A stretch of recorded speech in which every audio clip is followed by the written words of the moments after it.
Kuzu no Honkai is complicated, in that it's a brutally honest depiction of the human condition as it follows a group of teenagers as they try their hardest in attaining a love they cannot have. This of course results in a crushing feeling of emptiness that forever plagues them, and that nothing could ever fill the bottomless void left inside them. A lot of people dislike the series because it tackles such controversial and sensitive topics on human relationships, and to be fair, I can understand where they're coming from. It's at times crude, depressing, and even aggravating. But I think it's because of these ideas that Kuzu no Honkai transforms itself into a much more human series than most other shows try to be. Romance in anime typically focuses on the innocent and naive adolescent journey between two people, and it's how these characters interact and slowly develop a feeling of mutual love. Their relationships are pure and often revolve around life conflicts outside of their control. Kuzu no Honkai, on the other hand, breaks this mold as it's a far more cynical and depressing take on the genre. The story centers around Hanabi and Mugi, who each have an unrequited love to a person they cannot have.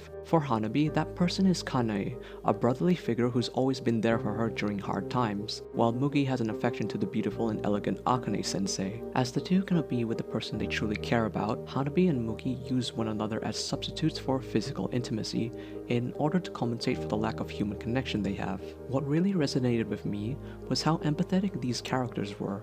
Sure, the events and situations in the series were exaggerated, but I felt that the emotional turmoil the characters went through was a reflection of everyone's, or at least my life. They all had a desire to be loved, and it's because of that desire which led them to the terrible and hurtful decisions they make. Kuzu no Honkai portrays its characters not as perfect people, but flawed individuals, although it never places the blame on anyone. Even as Hanabi yearns for that longing and deep connection with Kanae she so desperately wants, she can never tell him her true feelings. Instead, she tries to fill the void that's left in her heart by fantasizing about him using Mugi, though it ultimately becomes pointless as their relationship goes on, because nothing could ever replace those feelings. To Hanabi, love isn't something that you have the luxury of choosing. It's a deep feeling of affection slowly built by the culmination of genuine connections. It's the reason why when her underclassmates ask for relationship advice, Hanabi feels so distant and disconnected with the conversation. They see love as a shallow opportunity based on outside factors, but for Hanabi, it's a pure yet painful necessity in her life.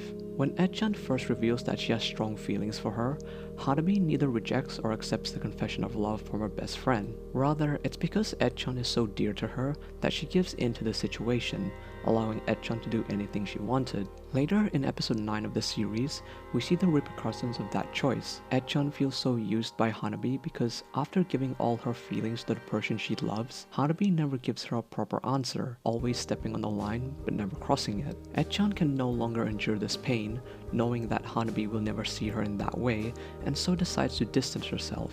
When confronted with the thought of losing her best friend, all of Hanabi's emotions pour out in the rain during the penultimate episode, and just as she thought she was alone, we find that both of them have been selfish people, but it's knowing these terrible traits about each other do they finally have a genuine emotional connection. I think it's safe to say that episode 9 of Kuzu no Honkai is the best episode in the series. It not only captured the complex intricacies of human emotions, but conveyed them in an extremely relatable and self-reflective manner. People are inherently flawed. That's what it means to be human. We make choices that at first may seem like a comfortable escape from reality, but only then do we realize how much of a mistake it actually was. Is Hanabi at fault for not rejecting Ed-chan earlier and causing her less pain? Maybe, but she didn't want to lose her one close friend. On the other side, Ed-chan did take advantage of Hanabi when she was emotionally vulnerable, acting upon her feelings which would later cause pain down the road. Both of them could be at fault here, but the series never dwells on this idea. It's a depiction of how these emotions make us human, and that in one way or another, we're just as terrible as everyone else. Now, personally, Hanabi to me was the best and most relatable character in the series, although not in the way you'd expect. I haven't been in the screwed up relationships like Hanabi, but as an introvert looking at another, I could empathize with most of Hanabi's emotions. That feeling of wanting a physical and emotional connection, but at the same time enjoying being alone with your thoughts. It's hard to convey, but I think any introvert can understand where I'm coming from. This paradoxical dichotomy of wanting human connection, but also being content with just yourself. I think Hanabi put it in the best way. It feels nice to be alone. You can see things clearer when you're alone.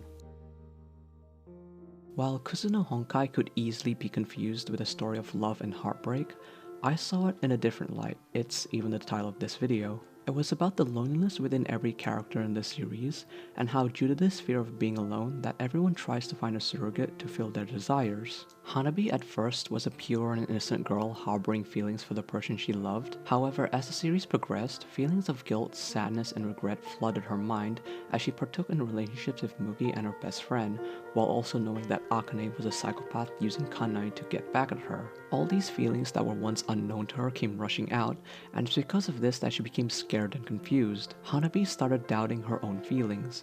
Was it love that she felt, or just self-indulging in her own fantasies?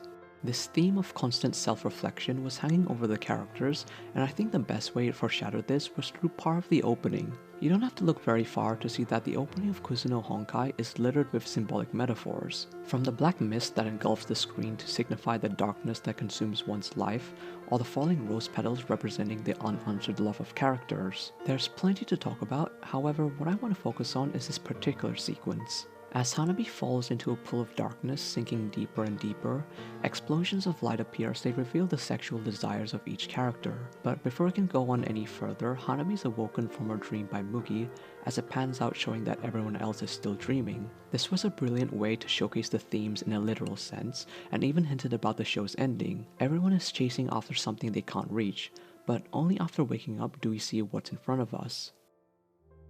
For a series revealing the uncomfortable truths about people, Kuzu no Honkai makes it very clear that we're supposed to understand these characters whether we want to or not, and it does this by using panel shots to reveal actions and reactions. These panels disconnect the characters from each other both in a literal and figurative sense. They border the surroundings, only leaving facial expressions and gazes. While it might isolate people from each other, their point of view shots letting us see everything through their eyes. Indeed, eyes play an important role in Kuzu no Honkai. Not only does it establish the connection between characters, but it allows us insight into their mental state. Eyes are windows to the soul, and if we take a look at Hanabi's, it unveils her emotions without the need of any dialogue. She always has a pure gaze anytime she's with Kanae, while Echan has sympathetic eyes for Hanabi. There's a reason why Akane's are hidden for most of the series, as she hides behind her facade, using and manipulating people. Even though Akane only cares about her self-worth, she may very well be the most lonely out of all of us. In the end, Kuzu no Honkai may not be a series for everyone. It's definitely a hard pill to swallow, but for what it does and what the series conveys is an honest reflection of everyone's emotional anxiety. From its symbolic imagery to characters' eyes, it's these details that make it feel that much more real. We all know that these characters can't have a happy ending, but even through all the painful experiences, it's almost comforting to know that everyone is just as lonely as you are. But if the ending has taught us anything, it's that once we begin to accept ourselves, only then can we begin to move forward.